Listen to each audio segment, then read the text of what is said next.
How leverage affects your gains and losses. Leverage lets you control a larger trading position than the money you actually have.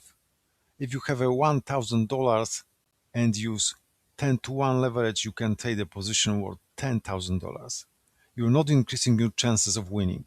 You're simply making every market move much bigger. Without leverage, a 2% move earns you $20. A 2% loss costs you $20 as well. Now use 10 to 1 leverage. The same 2% moves becomes a $200 profit. But if the market drops by 2%, you also lose $200. Leverage multiplies both your gains and your losses. Now imagine using 50 to 1 leverage.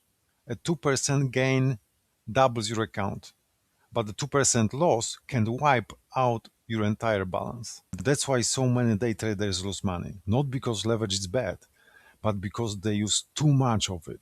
Remember this, leverage doesn't improve your strategy.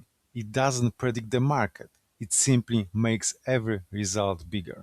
If you found this helpful, leave a comment, please subscribe my channel, and thank you for watching.